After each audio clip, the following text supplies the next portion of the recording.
Hello there, Mr. Sutton here, bringing you the AB Calculus 5-1 Extra Practice Solutions on Antiderivatives Part 1. To take the antiderivative of this polynomial, we're just going to use the reverse power rule, going term to term here.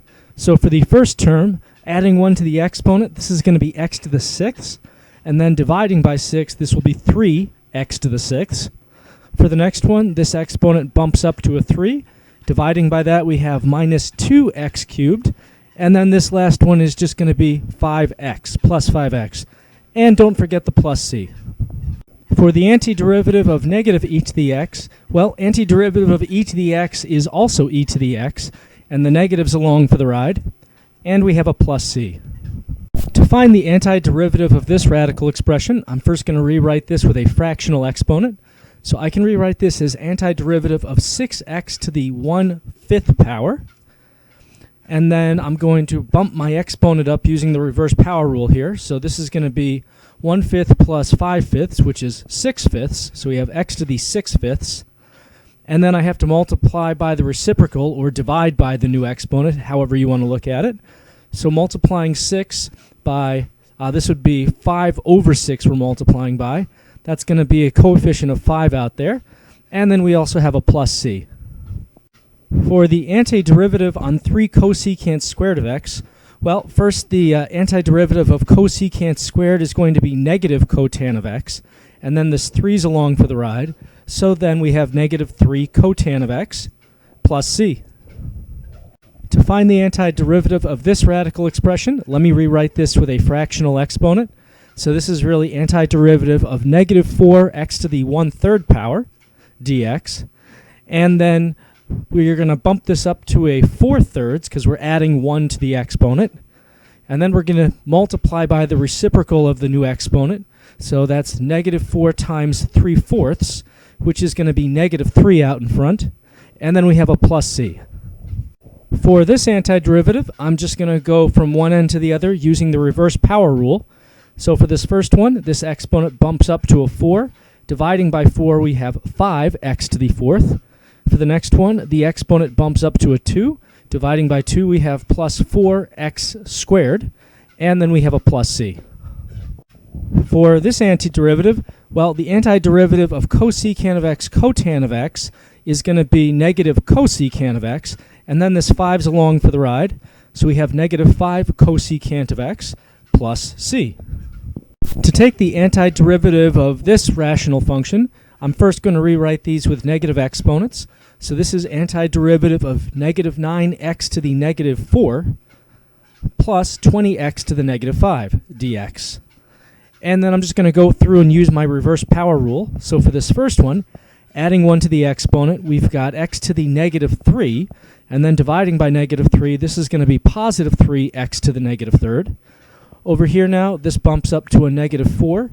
Dividing by that, we have negative 5x to the negative 4 plus c. For this antiderivative, the antiderivative of just cosine by itself is going to be sine of x.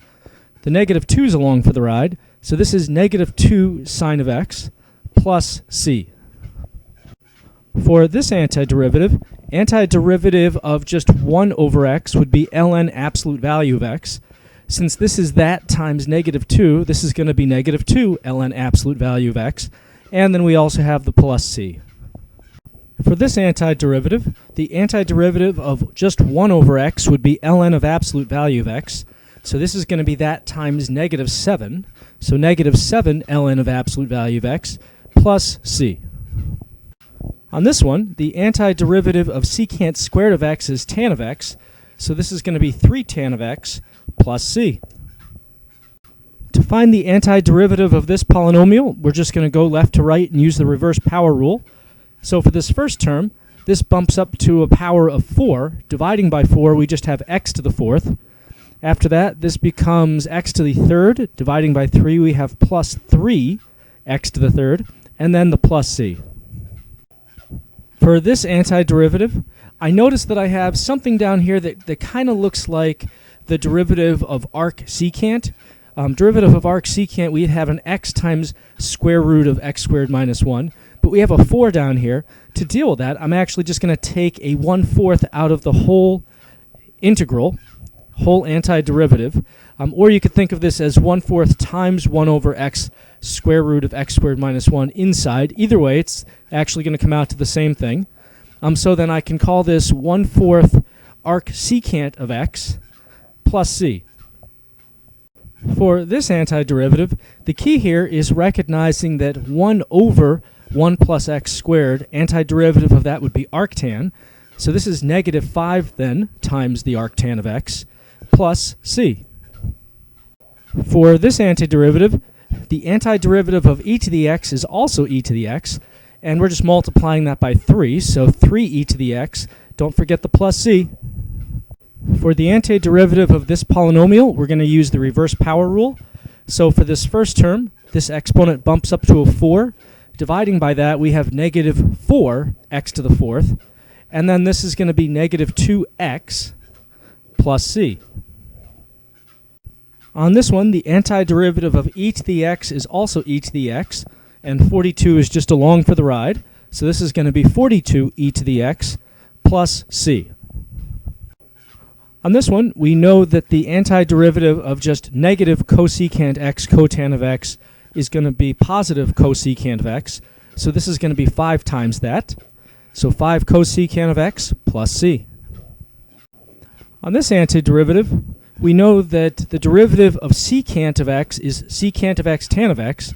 So then the antiderivative of secant x tan of x is just going to be plain old secant of x plus c. For this antiderivative, well, we know that the derivative of arcsine is 1 over radical 1 minus x squared. So the antiderivative of this is just going to be 10 times arcsine of x plus c. To find this antiderivative, we're first going to rewrite this using negative exponents. So this is going to be the antiderivative of -x to the -2 minus 10x to the -3 dx. And then going through and using the reverse power rule, this first one, our exponent bumps up to a -1. Dividing by that, I've got positive x to the -1. Next, we have, this is going to bump up to x to the -2. Dividing by -2, we have plus 5x to the -2. And then don't forget the plus c. For this antiderivative, well, the derivative of cotan of x would be negative cosecant squared of x. So the antiderivative of positive cosecant squared of x has got to be negative cotan of x plus a constant. For this antiderivative, I'm just going to use the reverse power rule from left to right. So this first exponent bumps up to a 6. Dividing by that, we have 5x to the 6th. Next, our exponent bumps up to a 4. So that's going to be 16 over 4, which is 4x to the 4th. And then finally, this exponent here bumps up to a 2.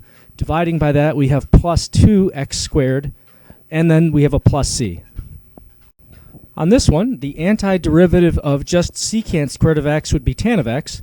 So then this is going to be 4 tan of x plus c. For this trig antiderivative, the antiderivative of sine of x by itself is going to be negative cosine of x.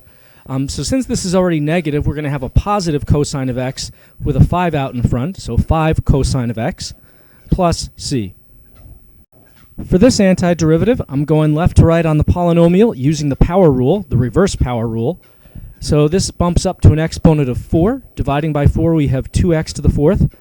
Next, this is going to be x squared. Dividing by 2, we have plus 2x squared. And then this is a minus 2x using the reverse line rule, I guess. And then we have a plus c. To make my life a little more manageable taking this antiderivative, I'm going to rewrite this with a fractional exponent.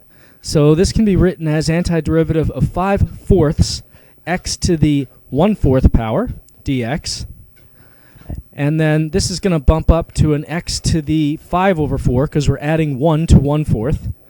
Now we have to multiply by the reciprocal of our new exponent, which is 4/5. 5/4 times 4/5, well, those two happen to be reciprocals, just works out that way. So we really have an invisible 1 out in front that we don't have to write, but we do have to write the plus c afterwards. For this antiderivative, I need to rewrite all of this with negative exponents, so I can use my reverse power rule. So this is going to be antiderivative of 6x to the -4th minus 8x to the -5th dx. And then going through and using that reverse power rule, this bumps up to an exponent of -3. Dividing by that, I've got -2x to the -3. Next, this one bumps up to an exponent of -4. Dividing by that, I have plus 2x to the -4 plus c. On this one, we've basically got e times 1 over x. Antiderivative of 1 over x is ln of absolute value of x. So then this is going to be e times the ln of the absolute value of x plus c.